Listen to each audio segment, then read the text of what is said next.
تو اس قسم کے جبریل سے، اور پھر وہ جبریل کہ جس کو اللہ نے قرآن میں فرمایا کہ علمہ شدید القویٰ ذو مرۃ فاستویٰ وہو بالافق الاعلیٰ، اللہ فرماتے ہیں کہ وہ قوت والا، طاقت والا جبریل شدید القویٰ، اس سے کہاں بھاگ جاتا جناب براق؟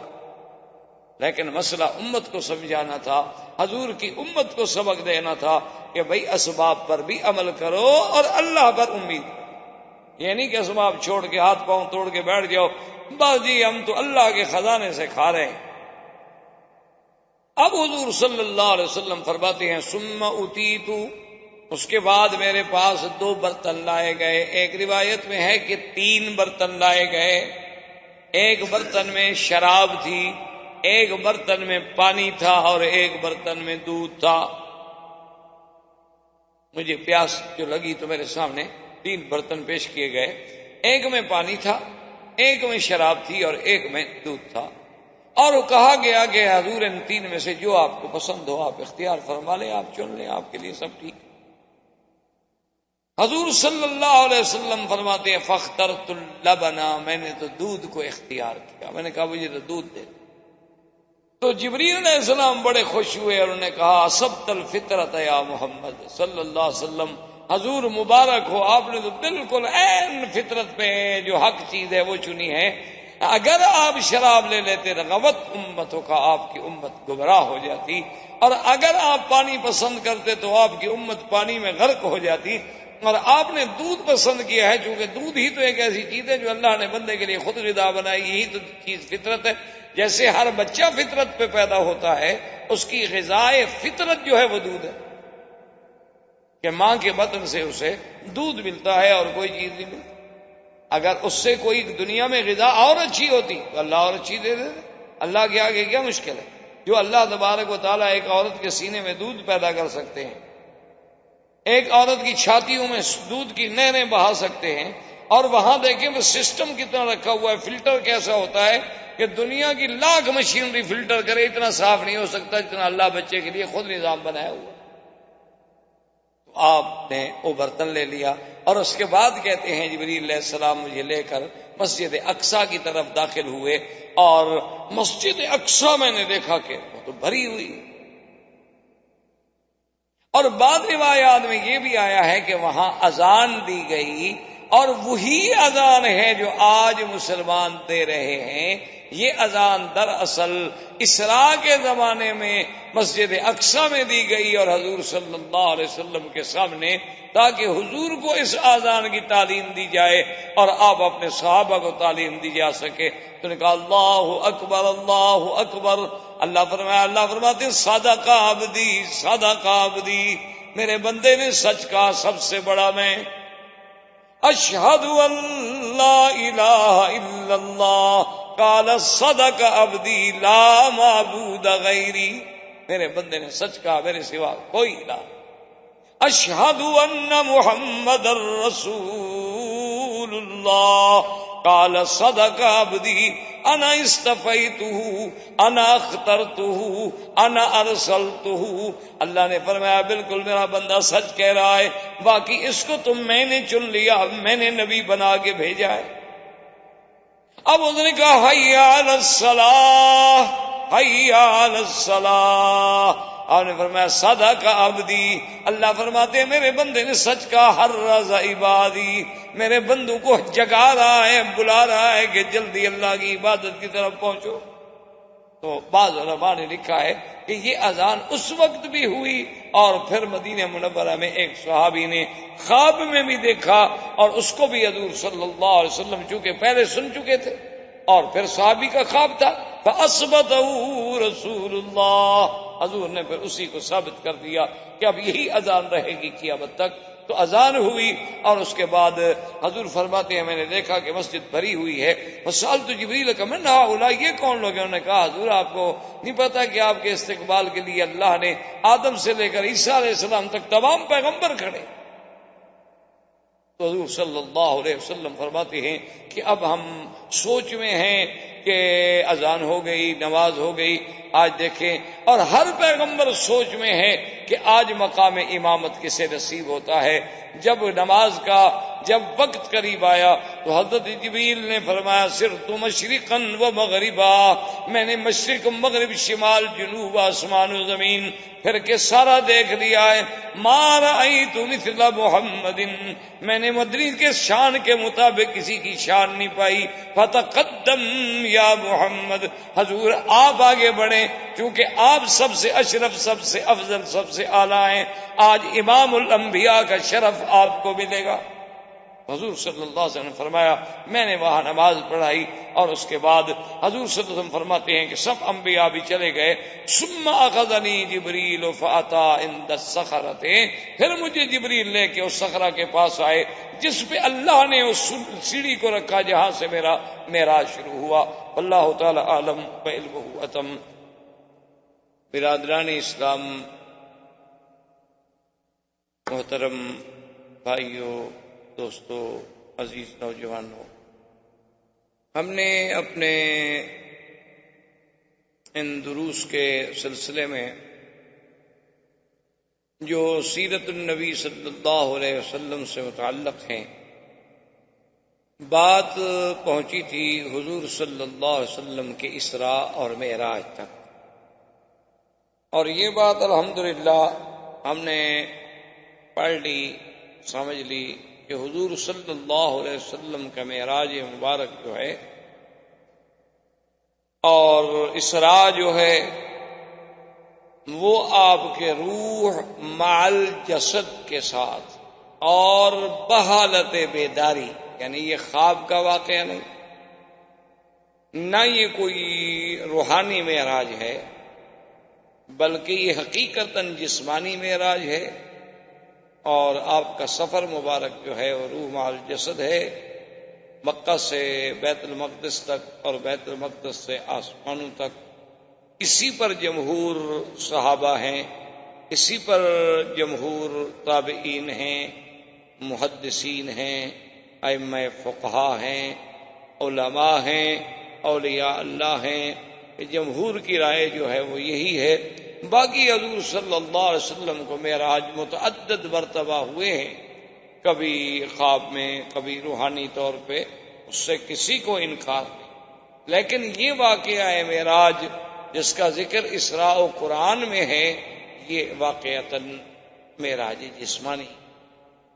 اور دوسری بات یہ ہے کہ یہ بھی بہت اختلافات ہیں، بعض علماء فرماتے ہیں کہ ربیع الاول کے مہینے میں ہوا، اور بعض علماء نے لکھا ہے کہ رمضان المبارک میں ہوا، اور بعض علماء نے لکھا ہے کہ یہ رجب کے مہینے میں ہوا، لیکن راجح قول، مشہور قول یہی ہے کہ رجب کا مہینہ تھا، اور حضور صلی اللہ علیہ وسلم آپ کی ہجرت مبارک سے 1.5 سال قبل جو ہے یہ واقعہ عظیم، جس میں حضور صلی اللہ علیہ وسلم کی عظمت شان، آپ کی رفعت، آپ کی بلندی، اور آپ کی قلب مبارک کے لیے تسلی کہ میرے مدنی صلی اللہ علیہ وسلم آپ کفار و مشرکین کے معارضے سے نہ گھبرائیں، نہ دلگیر ہوں کہ آسمان میرے ہیں، یہ زمینیں میری ہیں، یہ کائنات میری ہے، میں نے جب آپ کے لیے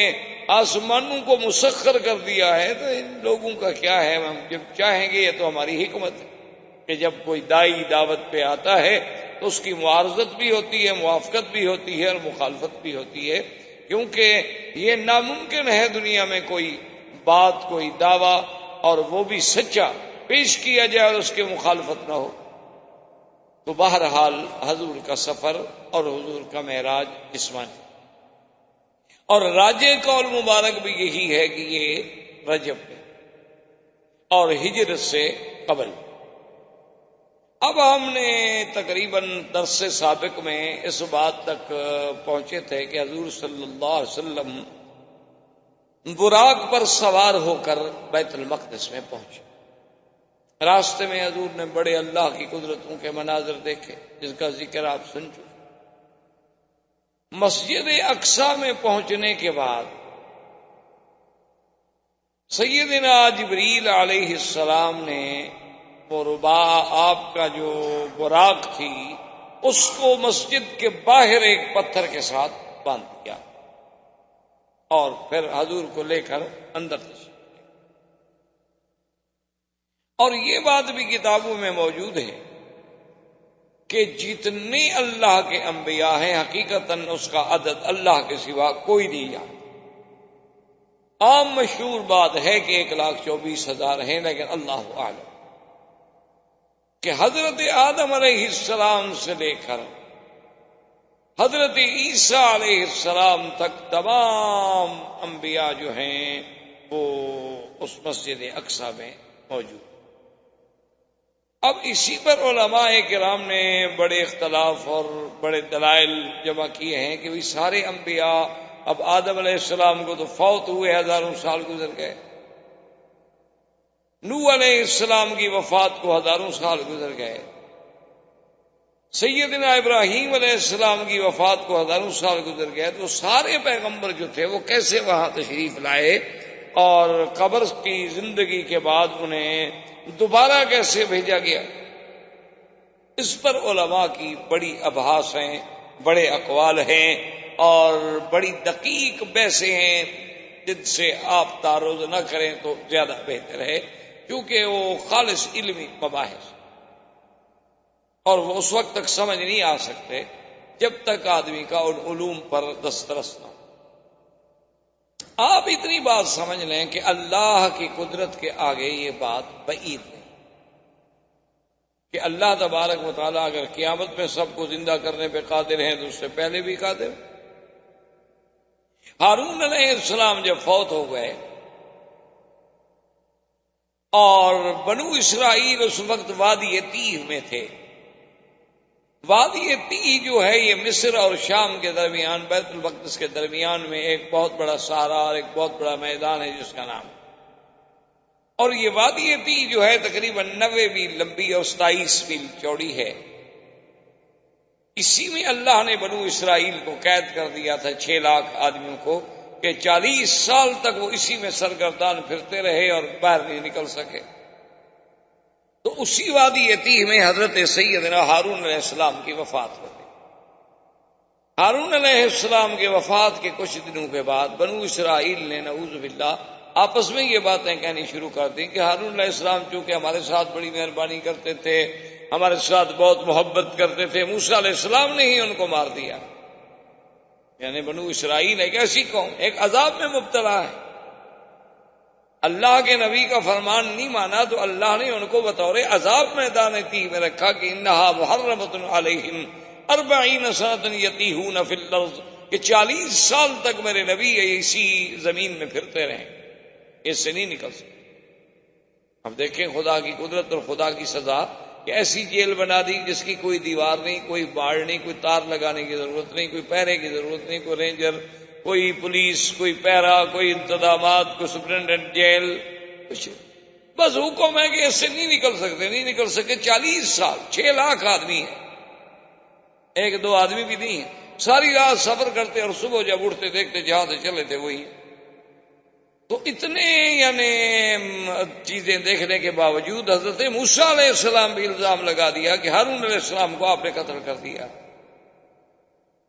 ہارون علیہ السلام بہت پریشان ہوئے، انہوں نے کہا عجیب بات ہے، میرا بھائی ہے، اللہ کا نبی ہے، میں اللہ کا کلیم ہوں، اللہ کا رسول ہوں، میں اپنے بھائی کو قتل کیوں کروں گا بھائی؟ انہوں نے کہا نہیں، بس وہ ہمارے ساتھ چونکہ بہت مہربانی فرماتے تھے نا، اس غصے میں آپ نے قتل کر دیا ہے۔ حتیٰ کہ اللہ تبارک و تعالیٰ نے موسیٰ علیہ السلام کو بھی یہ معجزہ عطا فرمایا کہ آپ آئے اور ہارون علیہ السلام کی قبر مبارک پہ کھڑے ہوئے اور حکم دیا کہ اللہ کے اذن سے آپ زندہ ہو جائیں گے۔ ہارون علیہ السلام زندہ ہو گئے۔ انہوں نے کہا مجھے تو موسیٰ علیہ السلام نے نہیں مارا، میں تو اپنی طبیعی موت فوت ہوا۔ اب جناب شرمندہ ہوئے، اب کیا جواب دیں؟ تو اللہ اگر ہارون علیہ السلام کو زندہ کر سکتے، اللہ تبارک و تعالی سرکار دو عالم صلی اللہ علیہ وسلم کو آپ نے صحیح مسلم میں حدیث ہے، آپ نے فرمایا کہ اسی سے اسراء والی رات میں ایک جگہ سے گزرا تو میں نے دیکھا کہ موسیٰ علیہ السلام قائم یصلی فی قبرہ، اپنی قبر میں کھڑے ہیں اور نماز پڑھ رہے ہیں۔ اسی طرح حضور صلی اللہ علیہ وسلم نے فرمایا کہ میں نے حج کے موقع پہ دیکھا کہ موسیٰ علیہ السلام ایک اونٹنی پہ سوار ہیں اور کانوں میں انگلیاں دیے ہوئے ہیں اور بڑے زور زور سے لبیک اللہم لبیک لبیک لا شریک لک لبیک ان الحمد والنعمت لک والملک لا شریک لک پڑھ رہے ہیں۔ تو اگر موسیٰ علیہ السلام وہاں حج کے لیے آ سکتے ہیں اور قبر میں کھڑے ہو کے نماز پڑھ سکتے ہیں تو ان کا بیت المقدس میں آ جانا بھی کوئی بڑی بات۔ وما ذلک علی اللہ بعزیز، اللہ کے آگے کیا مشکل۔ اور بعض علماء نے فرمایا کہ جیسے ایک عالم ارواح تھا جس میں صرف ہماری روحیں تھیں، اور ایک عالم دنیا ہے جس میں ہم بس رہے، اس کے بعد ایک عالم برزخ ہے اور اس کے بعد پھر ایک عالم آخرت ہے۔ انہوں نے کہا اسی طرح ایک عالم مثال ہے۔ عالم مثال کا معنی یہ ہوتا ہے کہ اللہ تبارک و تعالی نے ان کو مثالی وجود عطا فرمائے کہ وہ قبر مبارک سے بھی خروج لازم نہ آئے اور مثالی وجود کے ساتھ مسجد اقصی میں بھی حاضر ہو جائیں۔ بعض علماء کرام نے رحمت اللہ علیہم اجمعین نے اس بات کو یوں بیان فرمایا، لیکن اصل بات آپ اسی پہ رکھیں کہ ایک بات تو یہ ہے کہ اللہ کے انبیاء اپنے قبور میں زندہ ہیں، دوسری بات یہ ہے کہ صریح حدیث ہے کہ اللہ نے زمین پر یہ بات حرام کر دی ہے کہ وہ کسی نبی کے جسے کو چھیڑ سکے، یعنی ہر بندے کی مرنے کے بعد ہو سکتا ہے کیڑے لگ جائیں، ہمیں کیڑے کھا جائیں، سب ممکن ہے، لیکن اللہ حرم اجساد الانبیاء علی الارض، اللہ نے زمین پر انبیاء کے جسے کو حرام کر دیا ہے، اس کی طاقت ہی نہیں کہ انبیاء کے جسے کو چھو سکے۔ اور اللہ تبارک و تعالی جب چاہے زندہ کر، اس لیے قرآن ایک جگہ کہتا ہے وَلَقَدْ آتَيْنَا مُوسَى الْكِتَابَ فَلَا تَكُنْ فِي مِرْيَةٍ مِّن لِقَائِهِ، کہ میرے مدنی صلی اللہ علیہ وسلم تحقیق ہم نے موسیٰ علیہ السلام کو کتاب دی ہے اور آپ ان کے ملنے میں کسی شک میں نہ پڑیں، وہ حقیقی ملاقات ہوگی۔ اب موسیٰ علیہ السلام سے اور تو ملاقات ہے نہیں حضور صلی اللہ علیہ وسلم کی ماں سوائے معراج کی رات، اس کا معنی یہ ہے کہ وہ ملاقات بھی حقیقی تھی۔ اور جیسے کہ بعض علماء نے لکھا ہے کہ بھی رات کے نہ گزرنے کا معنی یہ تھا کہ اللہ نے گردش و لیل و نہار کو روک دیا، بریک لگ گئے، بس کہ ٹھہر جاؤ کہ اب میرے مدنی معراج پہ چلے ہیں، آپ جہاں ہیں وہی رکی رہیں بس۔ تو جب سارا نظام ہی رک گیا، سارے نظام عالم کو روک دیا گیا، اور یہ بھی اللہ کے آگے بعید نہیں، اللہ کے ایک پیغمبر یوشع ابن نون جب جہاد کر رہے تھے بیت المقدس پر، تو وہ جمعہ کا دن تھا اور جہاد اتنی طویل ہو گیا کہ بالکل سورج جو تھا وہ پیلا ہونا شروع ہو گیا، قریب تھا کہ سورج ڈوب جائے، اور صبح ہفتہ تھا اور ہفتے کے دن قتال ہو نہیں سکتی، ان کے نزدیک بند تھی اس زمانے میں کہ یوم السبت جو ہے قتال نہیں۔ اب حضرت یوشع ابن نون علیہ السلام کے دل میں خیال آیا کہ اتنی جہاد کے بعد، اتنی محنت کے بعد اب ہم بالکل فتح کے قریب پہنچ چکے ہیں، اور اگر آج کا دن گزر جاتا ہے اور رات آ جاتی ہے تو ہو سکتا ہے ان کو اور کمک پہنچ جائے، ہو سکتا ہے ہمارے حالات اور اچھے نہ رہیں۔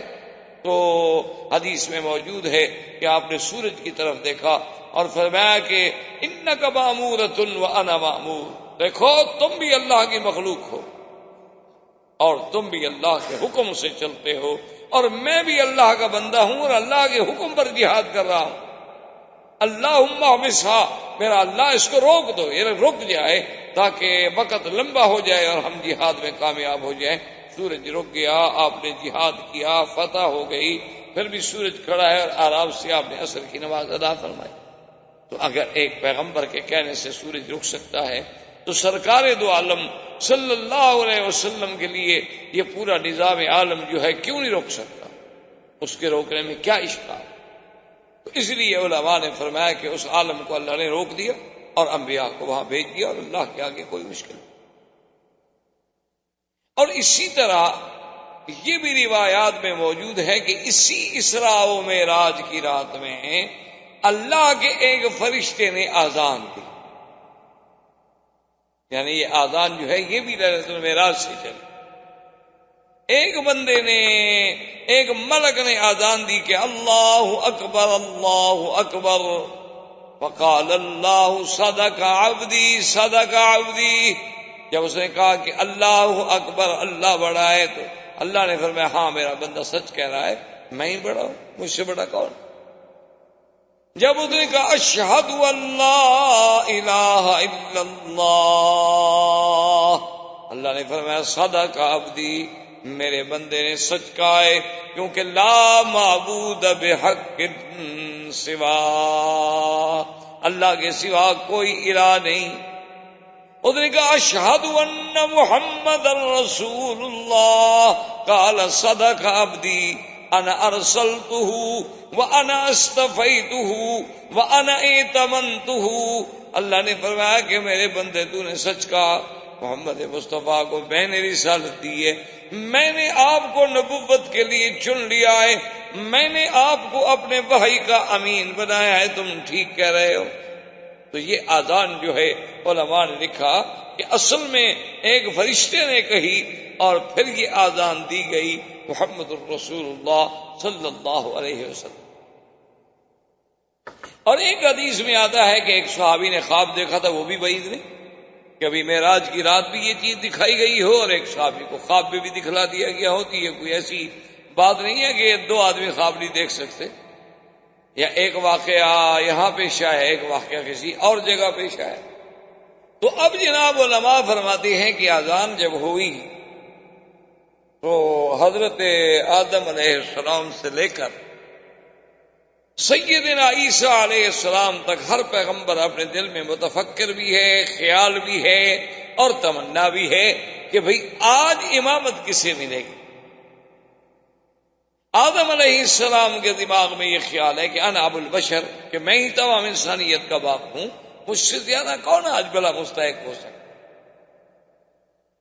نوح علیہ السلام کا خیال ہے کہ انا اول رسول ارسل الی اہل الارض، ساری دنیا کے لیے سب سے پہلے میں پیغمبر ہوں جس کو بھیجا گیا، تو میرا زیادہ حق۔ ہر پیغمبر اسی سوچ میں ہے، موسیٰ علیہ السلام کی اپنی سوچ ہے، عیسیٰ علیہ السلام کی اپنی سوچ ہے، لیکن جبریل نے کھڑے ہو کے اعلان کیا، انہوں نے کہا کہ اے معاشر الانبیاء، تم جو کچھ کہہ رہے ہو سچ کہہ رہے ہو، لیکن خدا کی قسم ہے ما رأیت مثل محمد صلی اللہ علیہ وسلم، میں نے محمد مدنی جیسا شان کسی کا نہیں دیکھا، فلیتقدم یا محمد، محمد مصطفیٰ آپ آگے آ جائیں، آج آپ امام ہوں گے اور انبیاء مقتدی ہوں گے، تاکہ وہ امام المرسلین، امام النبیین کا لقب جو ہے وہ سچا ہو جائے۔ یعنی آپ اندازہ کریں امامت انبیاء کوئی معمولی سی بات، امام الانبیاء والمرسلین، اور امام اس کو بنایا جاتا ہے جو سب سے زیادہ علم رکھنے والا ہو۔ معلوم ہوا کہ اللہ نے سارے انبیاء سے زیادہ علم جو ہے وہ محمد مصطفیٰ صلی اللہ علیہ وسلم کو دیا تھا، اسی لیے حضور فرماتے ہیں اعطیت علم الاولین والآخرین، اللہ نے جو مجھ سے پہلے گزرے ان کا بھی مجھے علم دیا، جو میرے بعد آئیں گے لوگ ان کا بھی مجھے اللہ نے علم دیا ہے، علم الاولین والآخرین۔ اسی لیے حضور صلی اللہ علیہ وسلم ایک دن اپنی مسجد مبارک میں تھے، خطبہ فرما رہے تھے، اور جلال میں آ کے حضور نے فرمایا کہ اللہ نے آج میرے لیے سب کچھ روشن کر دیا ہے، جو کچھ مجھ سے پوچھنا چاہتے ہو پوچھو سوال۔ اب دیکھو بڑا ذاتی قسم کا سوال ہے، ایک صحابی کھڑے ہو گئے، انہوں نے کہا جی میرا باپ کون؟ وجہ یہ تھی کہ لوگ ان پر تان کرتے، اس لیے انہوں نے کھڑے ہو کے سوال کیا تاکہ میری صفائی ہو جائے۔ حضور نے فرمایا ابو کا اکاشا، تمہارا باپ اکاشا ہے۔ وہ بڑا خوش ہو گیا، تو اکاشا کے تو بیٹا تھا، بہت خوش ہوا۔ ایک اور آدمی کھڑا ہوا، حضور میرا بھی ایک سوال ہے۔ آپ نے فرمایا بس سبق کا اکاشا، وہ وقت ختم ہو گیا، میں نے تو کہا تھا تم لوگوں نے اس وقت تو پوچھا نہیں۔ مانا یہ ہوا کہ اللہ تبارک و تعالیٰ نے علم میں بھی آپ کو سب سے زیادہ افضل بنایا، اسی لیے تو امامت انبیاء کا شرف نصیب۔ اب حضور صلی اللہ علیہ وسلم فرماتے ہیں کہ ثم عرج بی الی السماء، پھر مجھے آسمانوں کی طرف چڑھایا گیا. وفزعت المعراج علی الصخرۃ، فرمایا ایک سیڑھی تھی جو بیت المقدس میں صخرہ ہے اس پہ رکھی گئی اور جس کا تعلق آسمانوں سے تھا. معراج اسی لیے معراج کہتے ہیں اسی چیز کو ہے، سیڑھی عروج سے. اسی لیے آپ نے دیکھا نا کہ جب کوئی لنگڑا آدمی چلتا ہے تو یوں کر کے چلتا ہے بیچارہ، اس کو بھی کہتے ہیں اعرج. اسی طرح سیڑھی کو بھی کیوں کہا جاتا ہے کہ آدمی ایک پاؤں اونچے رکھے گا، ایک نیچے رکھے گا، ایک یوں رکھے گا، اسی لیے اس کا نام بھی معراج ہوا. اور پہلے دور میں تو یہ مسائل بڑے مشکل لگتے تھے کہ بھئی معراج اور اتنا بڑا آسمانوں کا سفر ہے اور اس کے بعد ایک سیڑھی پر طے کیا جا رہا ہے. لیکن آج آپ دیکھیں کہ اگر انسانوں کی بنائی ہوئی چیزیں جو ہیں، آپ جا کے شکاگو میں دیکھیں، تقریباً میرے خیال میں 124 منزلہ عمارت ہے اور اس میں آپ کھڑے ہوں تو آپ کو وہ یعنی کچھ زیادہ سے زیادہ 1.5 منٹ میں یا 2 منٹ میں اوپر پہنچا دیتی ہے لفٹیں. تو اگر انسان کی بنائی ہوئی چیزیں ایسی ہو سکتی ہیں کہ اتنی عظیم عمارت کے آدمی اس کی چھت پہ کھڑا ہو جائے تو گاڑیاں نیچے ایسے نظر آتی ہیں جیسے کچھ چیٹے سے کیڑے مکوڑے چل رہے ہیں. اچھا خدا کی شان دیکھو، مجبور ہے بیچارے، کافر بھی مجبور ہے نا. وہ بلڈنگ جو ہے جو سب سے بڑی بے اعتبار بلڈنگوں کی سب سے بڑی ہے، اب شاید ملیشیا میں یا کہیں اور بن رہی ہے جو اس سے بھی شاید سبقت کر جائے، نمبر لے جائے. لیکن وہ بنانے والا کون ہے؟ مسلمان. آرکیٹیکٹ جو ہے مسلمان، اس کا نام اوپر لکھا ہوا ہے فضل الرحمان. یعنی خدا کی شان دے، یہ ہمارے لیے اعزاز ہے. یہ تو افسوس ہے نا کہ ہم لوگوں نے سب کچھ اپنا بھلا دیا. ورنہ میں بحیثیت ایک طالب العلم کے اللہ کے گھر میں، مسجد اللہ کا گھر ہے، پوری ذمہ داری سے آپ کو یہ کہہ رہا ہوں کہ آج یورپ کی جتنی جدید ترقی ہے یہ سب مسلمانوں کی مرہون منت ہے، سب مسلمانوں کا فلسفہ ہے، سب مسلمانوں کی تھیوریز ہیں، سب مسلمانوں کی محنتیں ہیں. لیکن افسوس یہ ہے کہ ہم نے قرآن کو استعمال کیا تعویذ لکھنے کے لیے، جھول جھول کے پلانے کے لیے، کوئی بیمار ہو جائے تو اوپر پھرانے کے لیے، کسی کی شادی ہو جائے تو بیگم اور دولہا دلہا کو قرآن کے نیچے سے گزارو، جس نے ساری زندگی قرآن کو ہاتھ ہی لگایا تاکہ آج پہلی رات سے اللہ کا قرآن ان پہ لعنت کرنی شروع کرے. قرآن کی امان کس بات کی امان؟ تم تازہ قرآن کی مخالفت کر کے قرآن کے نیچے سے گزر رہے.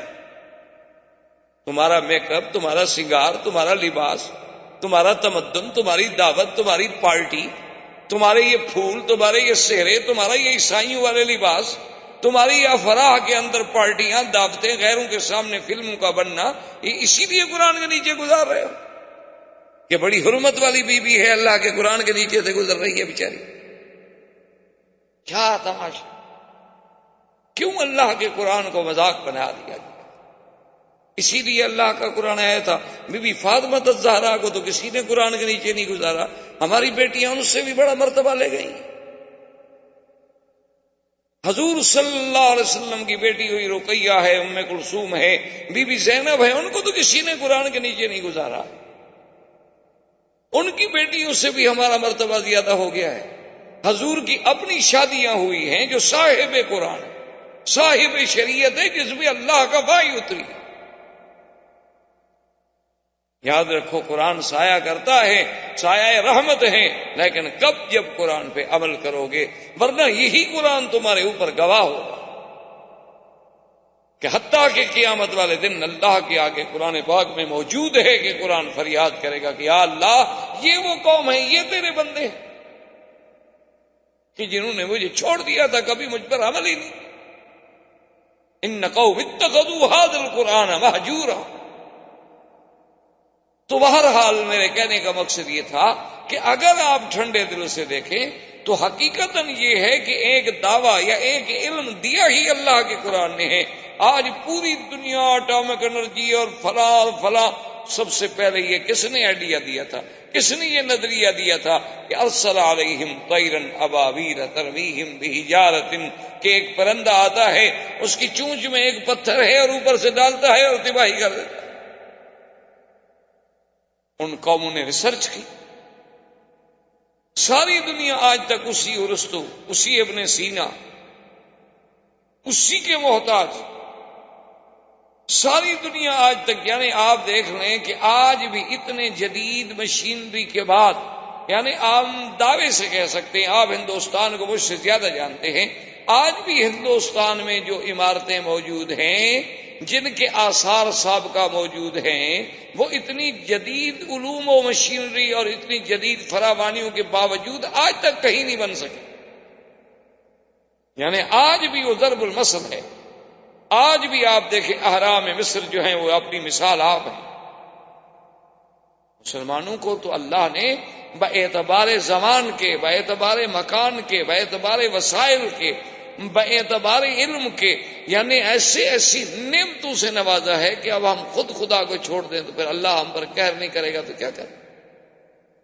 اگر ہم خود خدا کو چھوڑ دیں اور ہم خود یعنی مسلمان کافر کے سامنے شرمندگی محسوس کریں، اتنی دکھ کی بات کہ ہمارے سامنے ایک کافر آئے تو ہم اپنے آپ میں کمی محسوس کریں کہ یار یہ بہت ایڈوانس قوم ہے، پڑھے لکھے لوگ ہیں، بہت آگے ہیں، ہم ان سے کیا بات کریں گے جو کل تمہارے غلام تھے، جنہوں نے تم سے علم حاصل کیا، جنہوں نے تمہاری کتابیں چرائی ہیں، اور جنہوں نے غصے میں اور جلال میں نہیں، اس لیے تمہاری کتابیں غرناطہ میں جلا دی تھی کہ دریا جو تھے وہ سیاہی کے ساتھ تبدیل ہو گئے تھے کہ مسلمانوں کے ذخیرے کو کرش کر دو، ختم کر دو.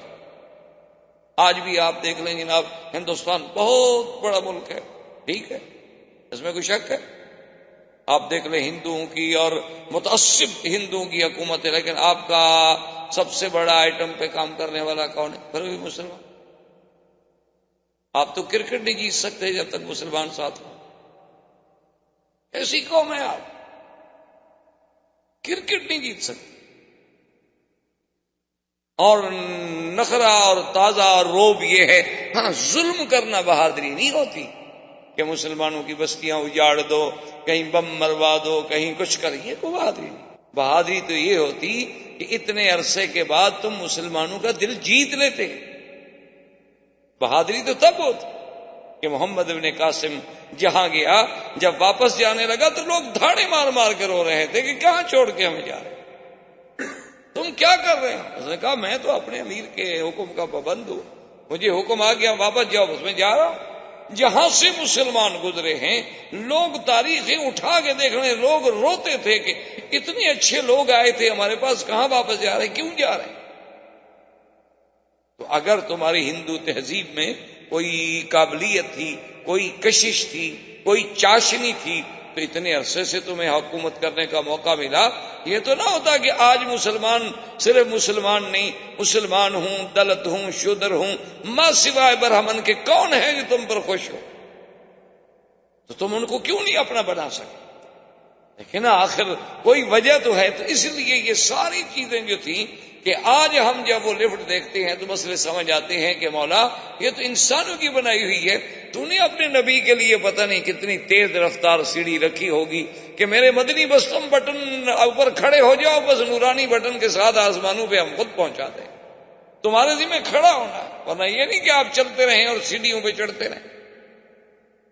حضور فرماتے ہیں ثم عرج بی الی السماء الدنیا، پھر مجھے آسمان دنیا کی طرف جب ہم پہنچے تو وہاں دروازہ بند تھا. یہاں سے یہ بھی پتہ لگا کہ آسمانوں کے دروازے ہیں.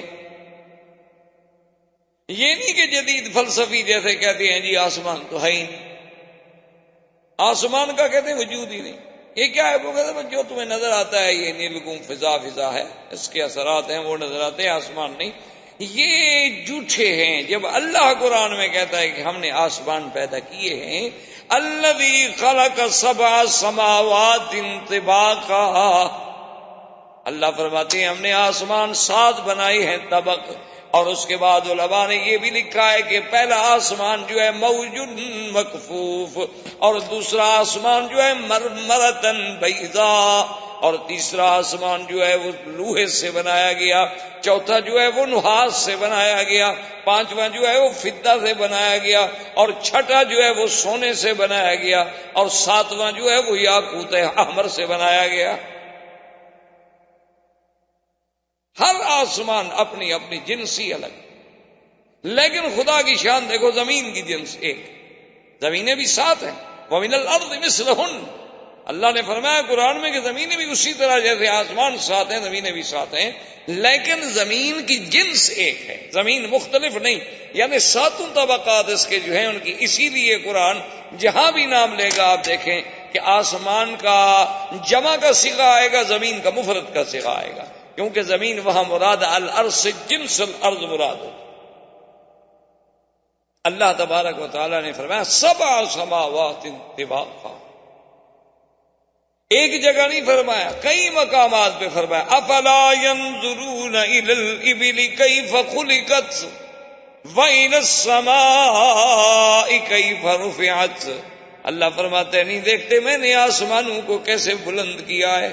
کہیں فرماتے ہیں والسماء بنيناها بأيد وإنا لموسعون. کہ آسمانوں کو ہم نے اپنے ہاتھ سے بنایا. آسمان اور پھر آسمانوں میں دروازے ہیں. قرآن کہتا ہے فَفَتَحْنَا أَبْوَابَ السَّمَاءِ بِمَاءٍ مُنْهَمِرٍ وَفَجَّرْنَا الْأَرْضَ عُيُونًا فَالْتَقَى الْمَاءُ عَلَىٰ أَمْرٍ قَدْ قُدِرَ. اللہ فرماتی ہیں کہ ہم نے آسمانوں کے دروازے کھول دیے. جب نوح کی قوم پہ عذاب آیا تو ہم نے آسمانوں کو حکم دیا کھول دو دروازے کا، اوپر سے بھی پانی برساؤ. یاد رکھو پانی کے خزانے جو ہیں بعض آسمانوں میں ہیں اور بعض بادلوں میں ہیں. بعض اللہ نے زمین کے نیچے رکھے ہیں اور بعض کو اللہ نے یعنی برف کی شکل میں پہاڑوں کے اوپر جمایا ہوا ہے کہ بغیر ٹینکیاں بنائے ہوئے تمہارا اتنا پانی اللہ نے محفوظ کر دیا ہے. اور وہ اتنی ایسی چیز جامد کر دی ہے کہ اس میں کوئی کچھ جراثیم کچھ اثر ہی نہیں کر سکتا. کوئی چیز قریب جائے خود ٹھنڈے سے مر جائے اور محفوظ. اچھا ایک دن میں دھوپ میں پڑے تو پگھل جائے، ایسا بھی نہیں ہوتا. اللہ کا ایک ایسا نظام ہے. اور پھر وہ بادلوں میں یعنی پہاڑوں کے عروق ہیں، رگیں ہیں، ان رگوں کے ذریعے کچھ پانی تو بالکل زمین کے نیچے چلا جاتا ہے، جس کو تم پھر اپنا کنویں کھود کے پانی نکالتے ہو، جس میں تم اپنا. اور کچھ پانی ایسا ہوتا ہے جو زمین کی سطح پہ گرتا ہے، جس کو تم نہروں کے اندر قید کرتے ہو، دریاؤں کے اندر قید کرتے ہو، ڈیم بنا کے پابند کرتے ہو. اور کچھ آسمانوں کے اوپر دریا ہے. اسی لیے روایات مبارک میں آتا ہے کہ عرش جو ہے وہ دریا پر ہے، پانی پر ہے، کیونکہ عرش کے نیچے ایک دریا ہے رحمت. تو اللہ چاہتے ہیں تو کبھی وہاں سے پانی برسا دیتے ہیں اور کبھی چاہتے ہیں تو بادل نیچے سے پانی کے قطرات لے کے اکٹھے ہوتے ہیں اور پھر اس سے پانی برستا ہے. اس لیے قرآن نے دونوں جگہ ذکر کیا. اسی جگہ پر فَفَتَحْنَا أَبْوَابَ السَّمَاءِ بِمَاءٍ مُنْهَمِرٍ. اور کہیں فرماتے ہیں أَأَنْتُمْ أَنزَلْتُمُوهُ مِنَ الْمُزْنِ أَمْ نَحْنُ الْمُنزِلُونَ. کیا ان بادلوں سے تم پانی برساتے ہو؟ کہتے ہیں نا جی وہ زمین کا سکل کشش کا جو درجہ تھا، وہ زمین میں وہ درجہ کس نے پیدا کیا؟ سیدھی بات کرو، کیوں کان کو یوں گھما کے پکڑتے ہو؟ زمین تم نے بنائی ہے، ہوائیں تم نے بنائی ہیں، دریا تم نے بنائی. جب خدا نے بنایا سیدھی بات کرو کہ اللہ باغ بارش دیتے ہیں، جب چاہتے ہیں نہیں چاہتے نہیں دیتے ہیں. تو اللہ تبارک و تعالیٰ کے نبی جب آسمانوں پہ پہنچے تو حضور سرکار دو عالم فرماتے ہیں کہ جبریل علیہ السلام نے وہاں دروازے پر ناک کی تو اندر سے پوچھا گیا کہ من کون ہو؟ کہا جبرائیل، میں جبریل ہوں. کہ من ما کا تمہارے ساتھ کون ہے؟ کہا محمد صلی اللہ علیہ وسلم. انہوں نے کہا میرے ساتھ تو محمد مصطفیٰ ہے. قال هل بعث الیہ، کہ آپ کو دعوت بھیج دی گئی معراج کی؟ انہوں نے کہا کہ ہاں. ثم یفتح لا، فرماتے ہیں کہ پھر میرے لیے دروازہ کھولا گیا. اور جب میں آسمان کی سیر کر رہا تھا، اب جناب بڑے بڑے اشکال لوگوں نے کتاب لکھے ہیں جی کہ اللہ نبی آسمانوں پہ کیسے چلے گئے، راستے میں قرۂ زمہریر ہے اور راستے میں کئی قرات ہیں، ان کو عبور کرنا بڑا مشکل ہے، وہ کیسے اس سے جا سکتے ہیں؟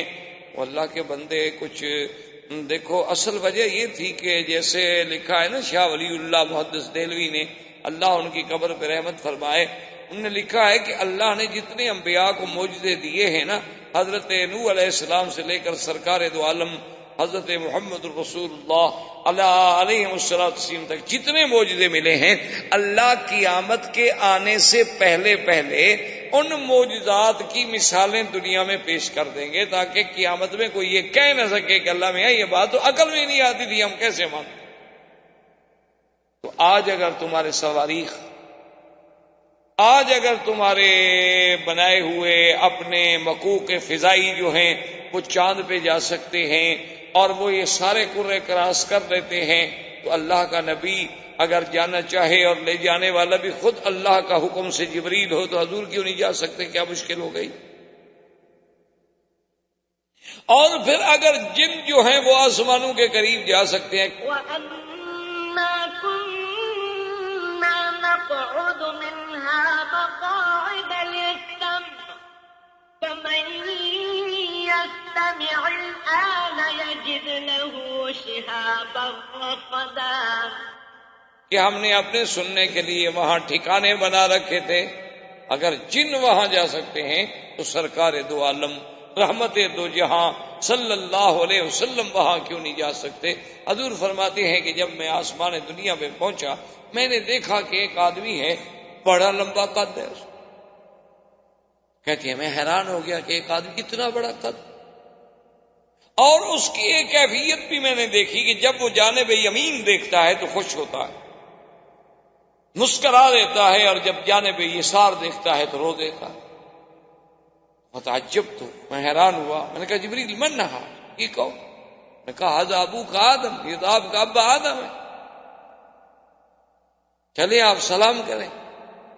تو حضور صلی اللہ علیہ وسلم فرماتے ہیں میں نے سلام کیا تو آپ نے بھی جواب دیا کہ مرحبا بالنبی الصالح والابن الصالح، کیونکہ یہ حدیثوں میں موجود ہے کہ اللہ نے جب آدم کو پیدا کیا تو ان کا قد مبارک جو ہے وہ 60 ہاتھ لمبا تھا۔ بڑے بعض لوگ عجیب ہوتے ہیں نا، اب اسی حدیث مبارک کا ذکر ہو رہا تھا تو ایک آدمی نے سوال لکھا کہ جی آپ نے حدیث مبارک پڑھی ہے کہ آدم علیہ السلام کا قد مبارک جو ہے وہ 60 ہاتھ تھا، تو ہاتھ آدم کے تھے یا ہمارے تھے؟ دیکھیں نا جی قوم کی سوچ ہے نا، ماشاءاللہ بڑی باریک بین قوم ہے ہماری ماشاءاللہ۔ وہ محاورہ نہیں ہے کہ بال کی کھال نکالتے ہیں، یہ وہی قومیں ہیں ماشاءاللہ، اللہ ہدایت کے فیصلے فرما دے۔ تو حالانکہ بڑی واضح سی بات تھی، میں نے کہا اللہ کے بندے جب ہم نے آدم دیکھا ہی نہیں تو آدم کے ہاتھوں کا ہمیں کیا پتا بھائی؟ ایک سمپل سی بات ہے کہ اللہ ہمیں جو سمجھا رہے ہیں تو صاف بات ہے کہ ہمارے ہاتھ سے سمجھا رہے ہیں، جو ہاتھ ہم نے دیکھا نہیں اسے سمجھانے کا کیا معنی؟ میں آپ سے کہوں کہ میرے گھر میں جو ریڈیو ہے وہ اس جیسا ہے، کون کس جیسا؟ یہ کوئی بات ہوئی؟ میں کہوں گا کہ اس جیسا، تو آپ کو سمجھنے میں تب آسانی ہوگی۔ تو جب اللہ کہہ رہے ہیں 60 ہاتھ، تو 60 ہاتھ کہنے کا معنی یہ ہے کہ تمہارے ہاتھ، آدم کو ہم نے دیکھا نہیں تو آدم کے ہاتھ کا ہمیں کیا پتا؟ ایک واضح سی بات ہے، لیکن ایک تو اصول ہوتا ہے کہ چلو بھائی کسی نہ کسی شکل میں مولویوں کو چھیڑا کرو، اچھا ہے مفت کا، چلو، اور پھر کوئی جواب نہ آیا تو کہا دیکھو جی ہم کتنے پڑھے لکھے، مولوی صاحب چپ ہو گئے، میں نے سوال پوچھا تھا نا جی، تو مولوی صاحب جواب نہیں دے سکتے۔ آپ سے جتنے سوال پوچھے جائیں گے آپ دے دیں گے جواب؟ نہیں، اپنے بارے میں کوئی فکر نہیں۔ صرف مشکل مسئلہ جو ہے وہ ہے کہ جو تھوڑا سا اللہ کا نام لیتا ہو، اللہ کے دین پہ چلتا ہو، وہ بیچارہ مشکل میں ہوتا ہے۔ اسی لیے وہ تھا نا کہ رقیبوں نے رپٹ لکھوا دی جا کے تھانے میں کہ اکبر نام لیتا ہے خدا کا اس زمانے میں۔ تو آج کل تو اللہ کا نام لینا اور دین کا کام کرنا بھی بڑا مشکل ہوتا ہے۔ عجیب عجیب سوال ہوتے ہیں کہ آدمی جناب پڑھ کے حیران بھی ہوتا ہے اور پھر جواب بھی دینا پڑتا ہے، کیا کریں، اس قوم سے گزارا تو کرنا۔ تو بہرحال حضور صلی اللہ علیہ وسلم نے فرمایا کہ میں نے پوچھا کہ جبرائیل یہ ادھر دیکھتے ہیں تو خوش ہو جاتے ہیں، ادھر دیکھتے ہیں رونے لگ جاتے ہیں، کیا بات ہے؟ انہوں نے فرمایا کہ محمد بدنی جب ادھر دیکھتے ہیں تو اللہ ان کو ان کے اولاد کے وہ عالم دکھلاتے ہیں ارواح کا، جو مومن ہیں، جو جنت پہ جانے والے ہیں، تو خوش ہو جاتے ہیں کہ ماشاءاللہ میری اولاد میں اتنی جنت پہ جائیں گے۔ اور جب شمال دیکھتے ہیں تو وہ دکھلائے جاتے ہیں جنہیں جہنم میں جانا۔ تو آخر باپ ہے، اولاد کتنی گندی ہو باپ کو تو تکلیف ہوگی۔ اس کے بعد حضور فرماتے ہیں ثم ذهبت اذا ارجت الى السماء الثانیہ، پھر میں دوسرے آسمان پہ پہنچا فاذا بابنی خالہ، میں نے وہاں حضرت عیسیٰ اور یحییٰ سے ملاقات کی۔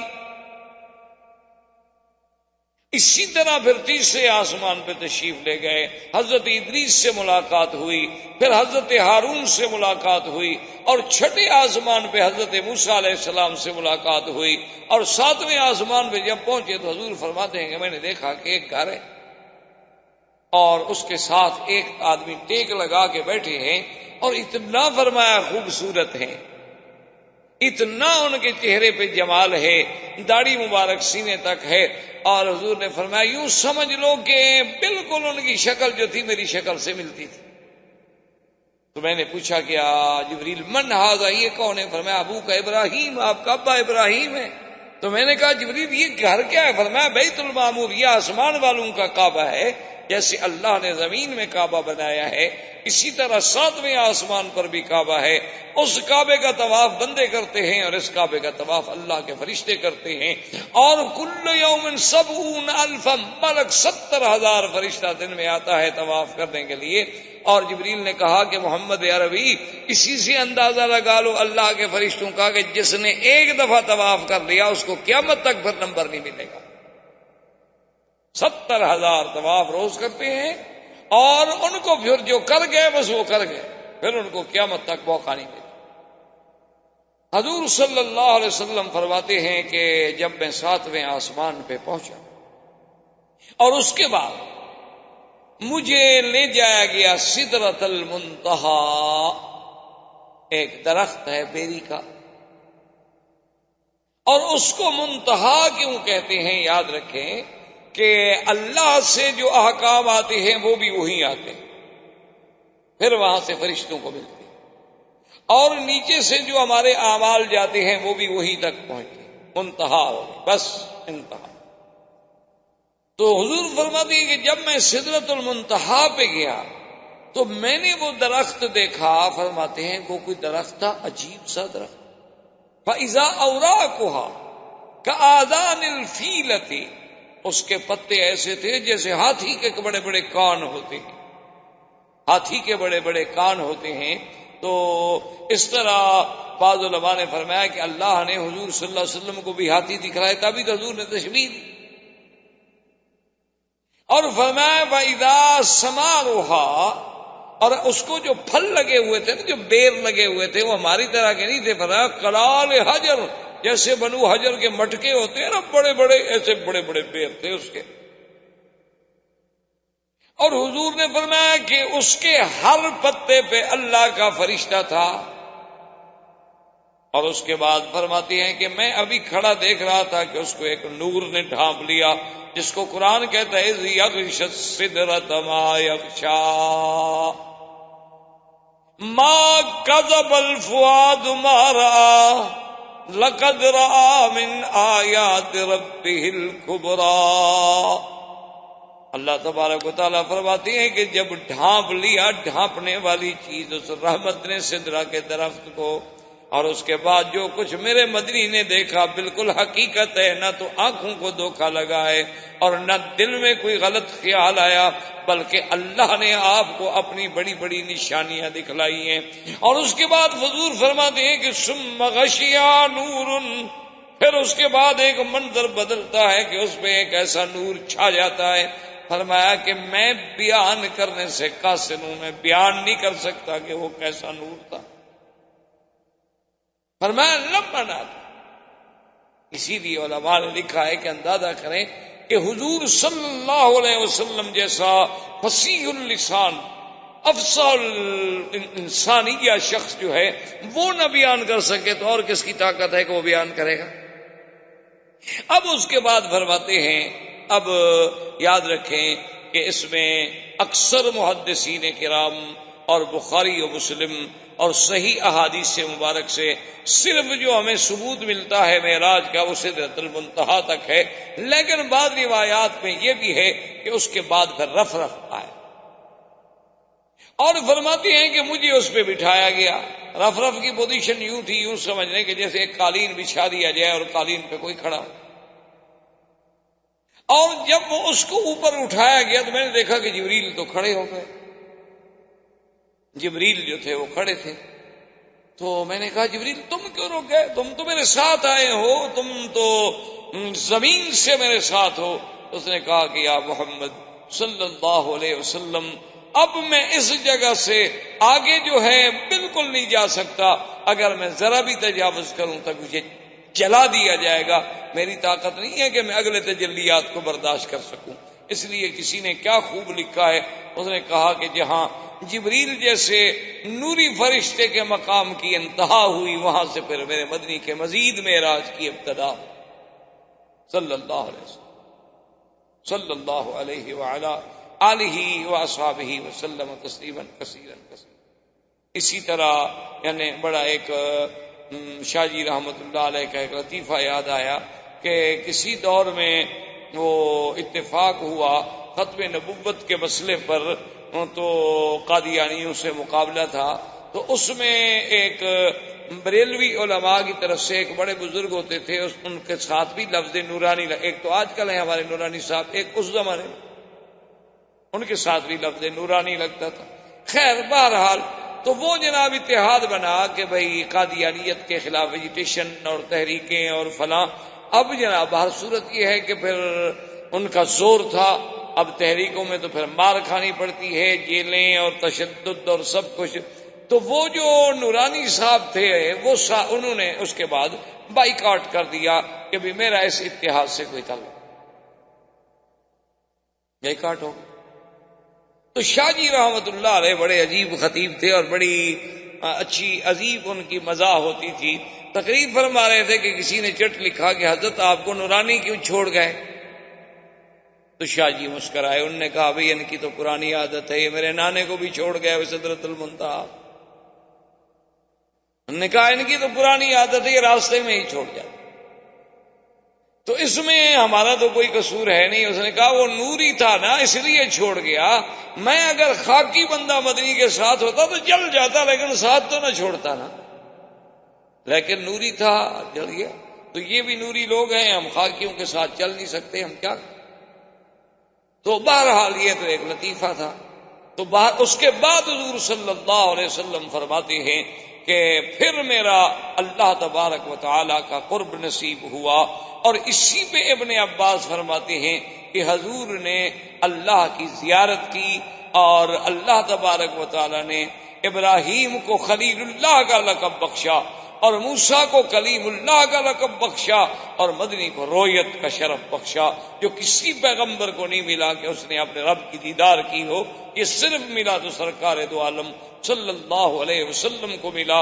اور اس کے بعد اللہ نے فرمایا کہ میرے مدنی آپ کی امت کے لیے تحفہ ہے کہ فرضت علی امتک 50 صلاتن، کہ 50 نمازیں ہم نے آپ کی امت میں فرض کی.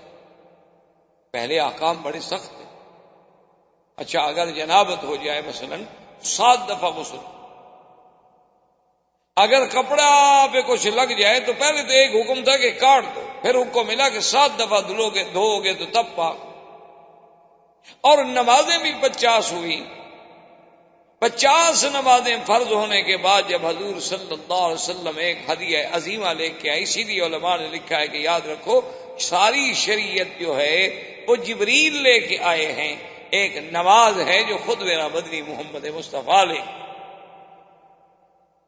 ہر حکم نبی جتنا ہے، رمضان کے روزے ہیں، حج ہے، زکوٰۃ ہے، جہاد ہے، نکاح ہے، طلاق ہے، میراث ہے، احکام ہے، سب لانے والا جبریل ہے. ایک نماز ایسی چیز ہے جو لانے والے خود محمد الرسول. اور جیسے ملی کب؟ معراج کی رات میں.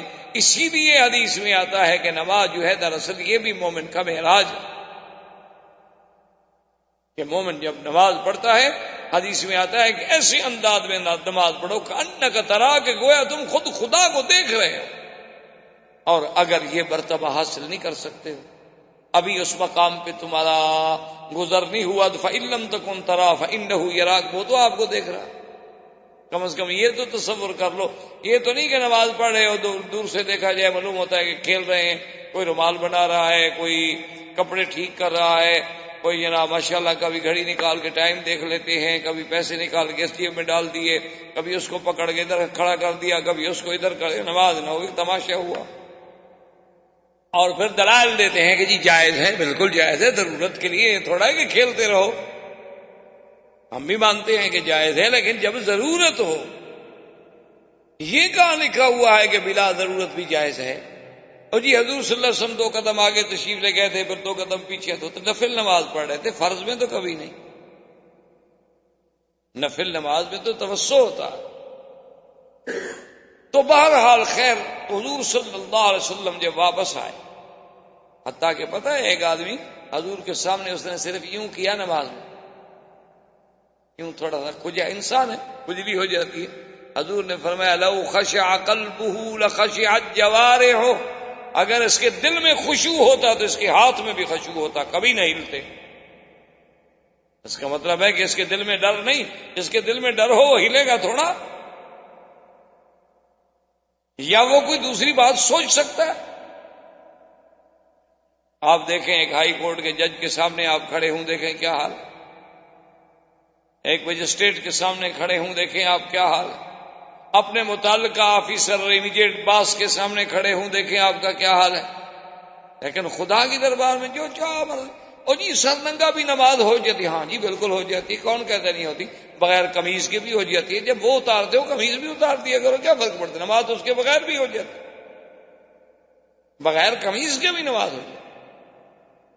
صرف آدمی کے سرہ سے لے کر گھٹنے تک اگر کپڑا باندھا ہوا ہے اور باقی بدن پہ کپڑا نہ ہو تو نماز تو ہو جاتی ہے۔ تو پھر جب آپ آتے ہیں، آج کل گرمی کا موسم اچھا ہے کہ بات تو بھی لٹکا دیا، نماز پڑھ کے پھر جب واپس گئے تو پہن لی۔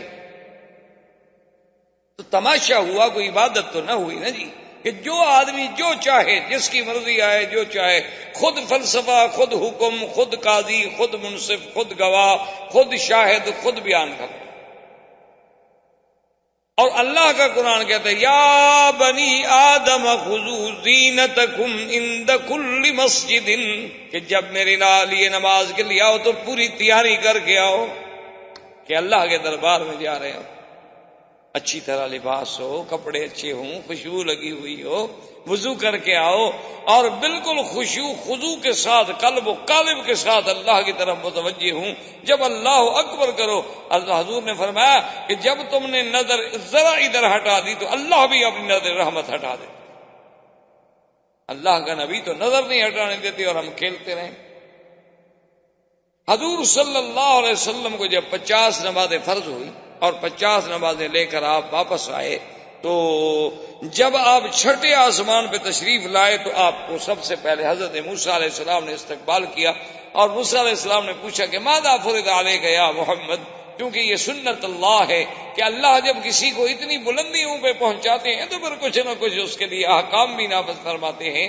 کیا فرض ہوا؟ حضور نے فرمایا فرض علی امتی 50 صلواتا، میری امت پہ اللہ نے 50 نمازیں فرض کی ہیں۔ موسیٰ نے کہا ارجع الی ربک فاسألہ التخفیف، کہ محمد مصطفیٰ مہربانی کرو واپس جاؤ، اللہ سے تخفیف مانگو، کہاں 50 نمازیں آپ کی امت پڑھے گی؟ میں نے بنو اسرائیل کو دیکھا ہے، وہ 3 نمازیں نہیں پڑھتے، آپ کی امت 50 نمازیں پڑھے گی۔ آپ کی امت تو ماشاءاللہ، یہ تو ہو سکتا ہے کہ وہ 50 فلمیں بیٹھ کے دیکھ لے 24 گھنٹے میں، لیکن 50 نمازیں نہیں پڑھ سکتے۔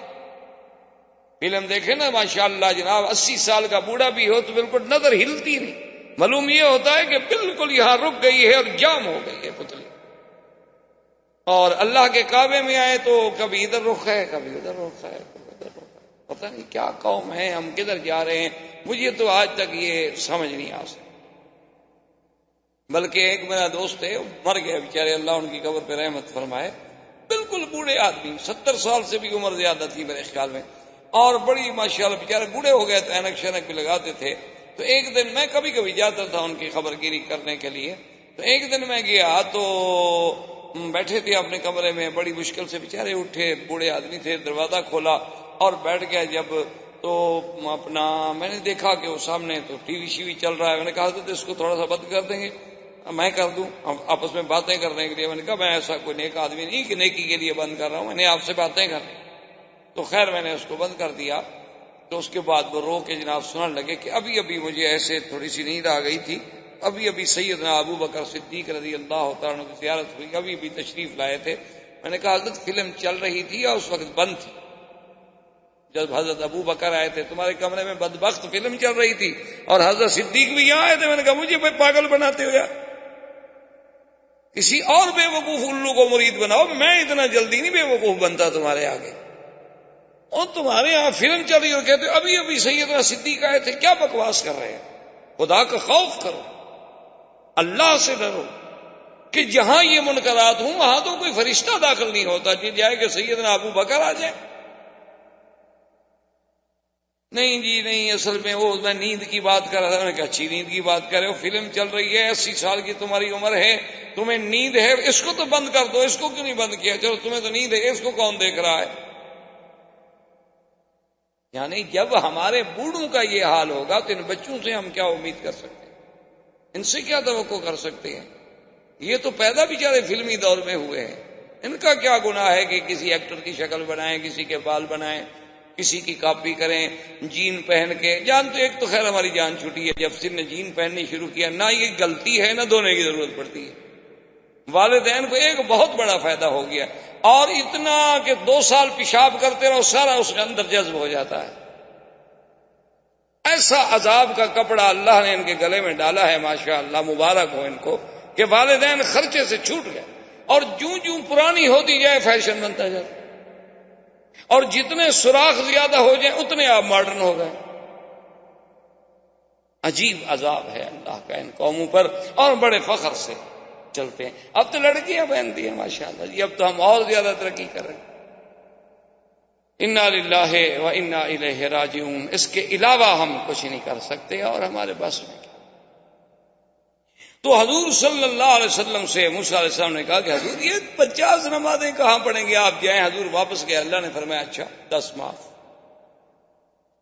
پھر آئیں گے بھئی اب تو 40 ہو گئی ہیں. انہوں نے کہا نہیں حضور ارجع الی ربک، پھر معافی مانگے، 40 بھی ادا نہیں ہو سکتی.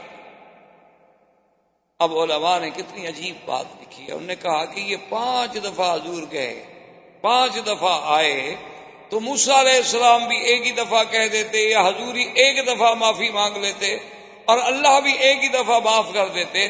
تو انہوں نے کہا کہ دراصل اللہ چاہتے تھے کہ میرے مدنی کو ایک معراج نہیں، ایک معراج میں 5 دفعہ پھر معراج ہو جائے.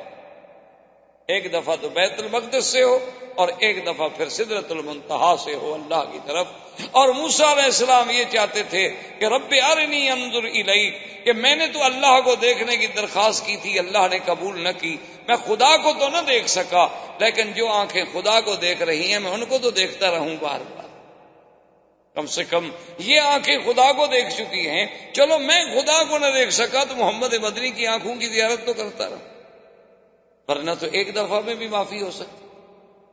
آخر جب 5 نمازیں رہ گئیں اور اللہ نے یہ فیصلہ فرما دیا کہ آپ کی امت پڑھے گی 5 لیکن لکھیں گے ہم 50، لا یبدل القول لدی، کہ میرے مدنی ہمارے ہاں فیصلے نہیں بدلے کرتے. لیکن اب یہ ہے کہ امت آپ کی نماز تو 5 پڑھے گی، من جاء بالحسنۃ فلہ 10 امثالھا، لیکن ثواب جو ہے ہم ان کو 50 کریں. واپس آئے موسیٰ علیہ السلام نے کہا حضور پھر جاؤ. فرمایا انی استحییت ربی، اب مجھے بار بار درخواست کرنے سے حیا ہے. اب اللہ نے جو فیصلہ فرما دیا ہے مجھے قبول ہے. وآخر دعوانا ان الحمدللہ رب العالمین. برادران اسلام، اس سلسلہ دروس میں ہم نے کافی دنوں سے اپنے دروس کا تعلق جو ہے وہ سیرت نبی پاک صلی اللہ علیہ وسلم سے رکھا ہے، اور الحمدللہ کہ اللہ تبارک و تعالیٰ کی توفیق سے، عنایت سے، فضل و کرم سے حضور صلی اللہ علیہ وسلم کی سیرت مبارک کے کچھ پہلو آپ کے زمانہ ولادت سے لے کر آپ کے اسراء و معراج تک بات پہنچی. اصل بات تو بہرحال یہ واضح ہے کہ اگر ہم ساری دنیا کی زبانیں، ساری دنیا کی کلمیں، ساری دنیا کے عقول و افکار اکٹھے کریں، حضور صلی اللہ علیہ وسلم کی سیرت کا بیان نہیں مکمل ہو سکتا. یہ تو ہماری خوش نصیبی ہوتی ہے کہ ہمیں بھی اس میں کچھ حصہ نصیب ہو جائے. جیسے ایک بڑا تاریخی واقعہ ہے کہ جب سیدنا یوسف علیہ السلام مصر کی منڈی میں نیلام ہو رہے تھے تو ایک بڑھیا عورت جو تھی وہ بھی آ رہی تھی اور تھوڑے سے سود کا چیزیں جو تھیں وہ اس کے پاس تھی. کسی نے پوچھا کہ بیوی تم کہاں جا رہی ہو اس منڈی میں؟ یہ تو غلاموں کی منڈی ہے، یہاں تو غلام فروخت ہوتے ہیں، یہاں تو شاہوں کا کام ہے، بادشاہوں کا، امیروں کا، غنیوں کا. تو اس نے کہا میں نے سنا ہے کہ یوسف علیہ السلام جو ہے وہ نیلام ہو رہے ہیں. تو انہوں نے کہا عجیب بات کر رہی ہو، تمہیں تو عام غلام خریدنے کی طاقت نہیں ہے، اچھی جائے کہ تم یوسف علیہ السلام کی خریدار بنو. تو اس نے کہا بیٹا مجھے پتا ہے کہ میں نہیں خرید سکتی، میرے پاس کہاں دولت، کہاں پیسے، کہاں طاقت، لیکن کم از کم خریداران یوسف میں ہمارا نام تو لکھا جائے. تو اصل بات یہ ہوتی ہے کہ جب آدمی سیرت پاک بیان کرے یا سنے تو ہماری صرف خوش نصیبی اتنی ہوتی ہے کہ چلو ہمارا نام بھی اس صف میں، اس قطار میں شمار ہو گیا، ورنہ سیرت پاک رسول صلی اللہ علیہ وسلم تو اگر ساری دنیا بھی رد اللسان ہو جائے تو سیرت کا ایک باب بھی پورا نہیں ہو سکتا. تو ہم سیرت کے دروس میں اس مقام پہ پہنچے تھے کہ حضور صلی اللہ علیہ وسلم جب بیت المقدس میں تشریف لے آئے اور آپ نے وہاں پر جتنے اللہ کے نبی، اللہ کے رسول، اللہ کے پیغمبر ہیں ان سب کو آپ نے نماز پڑھائی. تو اسی سے ایک بات یہ یاد رکھیں کہ یہ نماز ہے یا روزہ ہے یہ پہلی شرائع میں بھی موجود تھا، یہ حضور صلی اللہ علیہ وسلم کی شریعت میں نہیں ہے. یہ ابتدائی شریعت میں سیدنا نوح علیہ السلام، سیدنا ابراہیم الخلیل علیہ السلام، سیدنا موسیٰ علیہ السلام ہر زمانے میں یہ بات موجود. کیونکہ اگر یہ بات نہ ہوتی تو نماز تو معراج میں ملی ہے، تو پہلے حضور صلی اللہ علیہ وسلم کیسے نماز پڑھاتے؟ تو صاف بات ہے کہ نماز پہلے موجود تھی اور حضور علی ملت ابراہیم علیہ السلام عبادت فرماتے تھے. تو ایک تو لقاء انبیاء اور دوسرا مقام شرف جو ملا وہ تھا امامت انبیاء، کہ حضور صلی اللہ علیہ وسلم کو امام الانبیاء والمرسلین بنایا گیا. اور یہ بات واضح ہے کہ امام اسی کو ہی بنایا جاتا ہے جو افضل ہو. ہاں یہ الگ بات ہے کہ کبھی کبھی مفضول بھی امام بنتا ہے، ورنہ قاعدہ جو ہے اصولی اور اساسی کہ وہ امام بنے گا جو سب سے زیادہ علم والا ہوگا، سب سے زیادہ تقوی والا ہوگا، سب سے زیادہ شان والا ہوگا. تو حضور صلی اللہ علیہ وسلم نے امامت کرائی. اور اسی بیت المقدس میں حضور صلی اللہ علیہ وسلم نے جب پانی کی خواہش کا اظہار فرمایا تو آپ کے سامنے 3 برتن پیش کیے گئے. بعض روایات میں یہ ہے کہ 2 برتن پیش کیے گئے اور بعض روایات میں یہ ملتا ہے کہ 3 برتن پیش کیے گئے. ایک میں تو شراب تھی اور ایک میں دودھ تھا اور ایک میں عام پانی تھا. اور ایک روایت میں یوں بھی آتا ہے کہ ایک میں شراب تھی، ایک میں شہد تھی اور ایک میں دودھ تھا.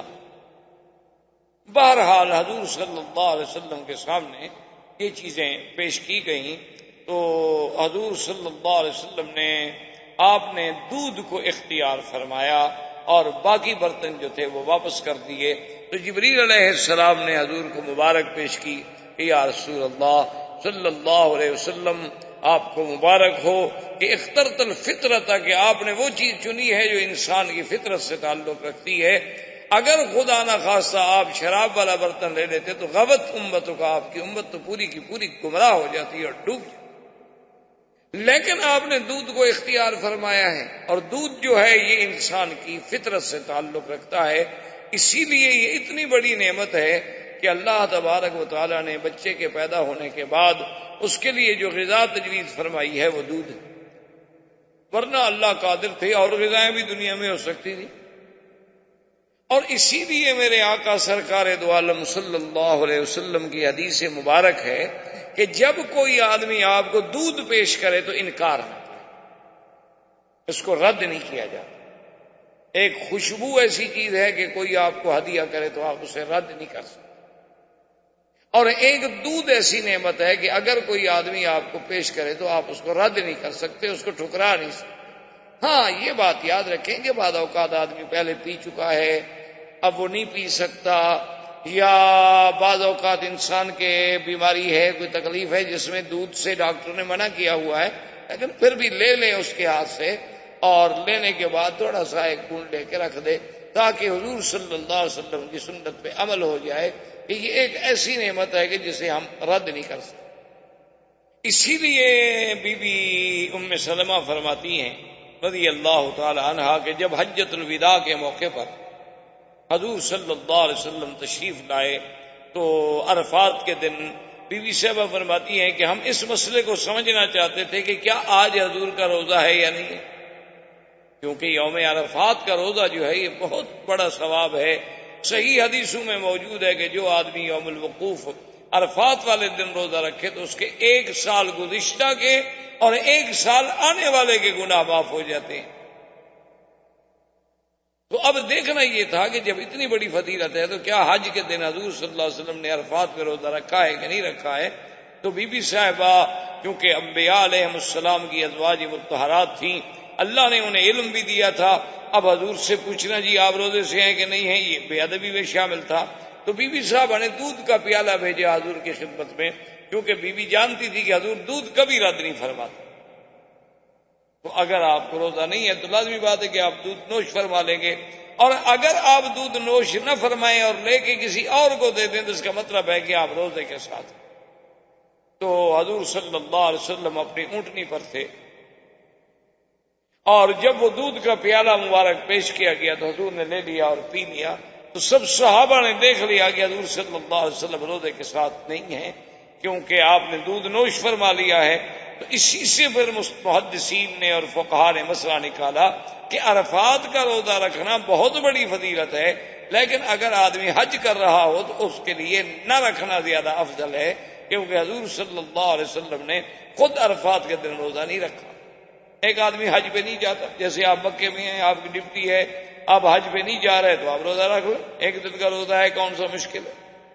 لیکن جو آدمی حج پہ جا رہا ہے اس کے لیے چونکہ محنت ہے، اس نے دھوپ میں جانا ہے، عرفات میں کھڑا ہونا ہے، گاڑی نہیں مل رہی، خیمہ نہیں مل رہا، بسیں نہیں مل رہی، وقت پہ انتظام نہیں ہو رہا، غسل کا پانی نہیں مل رہا، اس کے لیے اسلام نے اجازت دے دی کہ وہ اگر روزہ نہ رکھے تو ٹھیک ہے، ورنہ حضور صلی اللہ علیہ وسلم خود روزہ رکھ لے۔ تو اب حضور صلی اللہ علیہ وسلم فرماتے ہیں کہ ثم عرج بی الی السماء، اب مجھے پھر آسمانوں کی طرف، یہاں سے حضور کا معراج شروع، مکہ سے مسجد اقصی تک کا جو سفر ہے اس کا نام ہے اسراء، یہ معراج نہیں ہے، یا نہیں گویا ایک تمہید ہے معراج، لیکن یہ معراج نہیں۔ اور اس میں اللہ تبارک و تعالیٰ کی کروڑوں حکمتیں تھیں کہ پہلے مکے میں شق صدر ہوا، آپ کا سینہ مبارک کھولا گیا، اس میں اللہ تبارک و تعالیٰ کی رحمت سے ایسی چیزوں کا اضافہ کیا گیا تاکہ آگے جن قرات سے میرے آقا نے محمد پاک نے گزرنا ہے وہ قرات آپ پہ اثر نہ کر سکے۔ اور دوسرا ایک ایسی سواری پر سوار کیا گیا کہ جس کا نام براق، برق، کہ جہاں نظر پڑتی ہے وہاں قدم پڑتا ہے۔ اور اس کے بعد پھر لقاء انبیاء علیہم الصلاۃ والتسلیم کے حضور کی اور اشتیاق بڑھ گیا، اور پھر حضور فرماتے ہیں کہ میرے معراج کی ابتدا جو ہوئی ہے وہ بیت المقدس سے ہوئی ہے، اور بیت المقدس مسجد اقصی میں ایک جگہ ہے صخرہ، اس کو کہتے ہیں صخرۃ بیت المقدس، ایک بہت بڑا پہاڑی، یعنی ایک بہت بڑا پتھر، وہاں پر سیڑھی رکھی گئی۔ تو اب جب پہلے دور میں ہم چھوٹے سے ابتدائی دور میں کب کتابیں پڑھتے تھے تو بڑی عجیب سی حیرت ہوتی تھی کہ بھی سیڑھی پر آسمانوں کی طرف چڑھایا جانا ایک بڑا مشقت والا کام ہے، کہ جب آسمانوں کا فاصلہ جو ہے وہ تقریباً زمین سے لے کر پہلے آسمان تک 500 سال کا فاصلہ ہے، یعنی اگر آدمی پیدل چلے تو حضور صلی اللہ علیہ وسلم کے لیے سیڑھی کا آخر کیوں انتظام فرمایا گیا؟ تو اب جناب یہ ہے کہ اب جب اس دور میں سائنس ہمارے سامنے جدید ایجادات کا ذریعہ بنی اور جدید وسائل کا ذریعہ بنی، تو اب ہم نے دیکھا کہ آپ دیکھتے ہیں نا حرم شریف میں بھی ماشاءاللہ ایکسیلیٹر لگے ہیں کہ آپ کھڑے ہو جائیں اور سیڑھی خود بخود چل رہی ہے، آپ کچھ نہیں چل رہے، آپ کو کوئی مشقت نہیں ہو رہی۔ یہاں تو خیر بڑے تھوڑے سے فاصلے کے ہیں۔ ابھی ہم ہانگ کانگ میں جب ختم نبوت کے دورے پہ پچھلے ہفتے میں وہاں گیا تھا، تو وہاں اسٹینلے کی ایک مسجد ہے جو ہانگ کانگ کی تاریخ کی سب سے پہلی مسجد ہے، جس پہ کم از کم 2 صدیاں بیت چکی، 200 سال بیت چکے ہیں اس مسجد کو، اور آج بھی اللہ کی شان ہے کہ وہ مسجد قائم و دائم ہے اور آباد ہے۔ اور اب تو خیر وہاں کے مسلمانوں نے ماشاءاللہ ایک بہت بڑا اس کے لیے جامع منصوبہ بنایا ہوا ہے، لیکن بس وہ کچھ کورٹ پرابلمز ہیں کہ لوگ اس کی جائیداد پہ مسجد کے ساتھ جو جگہ ہے اس پہ قابض ہیں، ان کا اٹھانا مشکل ہو رہا ہے مسلمانوں کا۔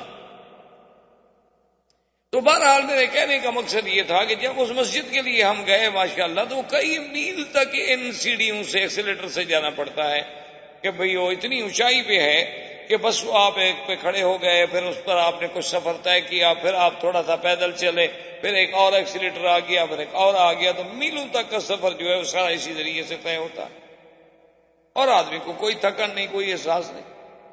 کہ آپ نے قدم رکھا ہے، آپ کھڑے ہیں، آپ کوئی حرکت نہیں کر رہے، آپ تو نہیں چل رہے۔ تو اگر عقول انسانی ایسی آسان چیزیں بنا سکتی ہے تو جو عقول انسانی کا خالق ہے اس کے لیے ایسی سیڑھی بنانی کیا مشکل تھی کہ وہ سیڑھی پہ حضور کھڑے ہوں اور بس آسمان پہ پہنچ گئی؟ کون سا مشکل ہو جائے گا؟ جس نے انسان کو پیدا کیا، جس نے عقل انسانی کو پیدا کیا۔ اسی لیے ایک حدیث پاک مبارک میں یہ بھی آتا ہے کہ اول ما خلق اللہ القلم ثم خلق الدوات، یعنی خلق النون ثم خلق العقل۔ اللہ نے سب سے پہلے قلم پیدا فرمائی، اس کے بعد دوات پیدا فرمائی، اور اس کے بعد عقل پیدا فرمائی، اور اس کے بعد فرماتے ہیں وقال الجبار، اللہ فرماتے ہیں کہ اعجب الخلق الی العقل، کہ میری مخلوقات جو چیزیں میں نے پیدا کی ہیں نا، سب سے زیادہ پسندیدہ چیز جو ہے میرے پاس وہ عقل ہے۔ اور اس کے بعد اللہ فرماتے ہیں وعزتی وجلالی لأکملنک من احببت ولانکسنک من ابغضت۔ اللہ نے فرمایا کہ اے عقل، میں نے تمہیں پیدا کیا ہے، مجھے اپنی عزت و جلال کی قسم ہے کہ جو مجھے محبوب ہوگا میں اس کو کامل العقل بنا دوں گا، اور جس سے مجھے ناراضگی ہوگی میں اس کا عقل چھین لوں۔ اسی لیے میرے آقا سرکار دو عالم، سرکار دو جہاں، رحمت للعالمین صلی اللہ علیہ وسلم نے فرمایا اکملہم عقلا اتواہم للہ، کہ سب سے کامل عقل کی نشانی کیا ہے؟ جو سب سے زیادہ اللہ کا فرما بردار ہو، جو سب سے زیادہ اللہ کے فرمان پہ چلنے والا ہے، مانا اس کا عقل سب سے زیادہ۔ اسی لیے یعنی آپ حیران ہوں گے کہ علماء قرآن و سنت کا یہ فیصلہ ہے کہ کافر جو ہے اس کا عقل نہیں ہوتا۔ آپ کے لیے تو خیر یہ نئی بات ہوگی کیونکہ آپ نے تو سب کچھ علمی کافروں سے پڑھا ہے، آپ کہیں گے ان کا کیسے عقل نہیں ہوتا؟ آپ کی تو ساری کتابیں ان کی لکھی ہوئی۔ تو اصل بات یہ ہے کہ یہ قرآن کا فیصلہ ہے اور نص قطعی ہے کہ قیامت والے دن جب کافروں کو جہنم میں ڈالا جائے گا اور ان کو ملائکہ کہیں گے کہ بدبختو تم جہنم میں جا رہے ہو، تمہارے پاس کوئی ڈرانے والا نہیں آیا، قالوا لو كنا نسمع او نعقل ما كنا في اصحاب السعیر، تو کافر کہیں گے کہ ہائے کاش ہم نے ان آنے والوں کی بات سنی ہوتی یا کچھ عقل سے کام لیا ہوتا تو ہم آج جہنم میں نہ ہوتے۔ تو لہذا جو جہنمی ہے، جو کافر ہے، وہ عقل والا کیسے ہو سکتا؟ احباب کرام، اس کے بعد اب آپ اس مبارک سلسلے کی CD نمبر 12 سماعت فرمائیں۔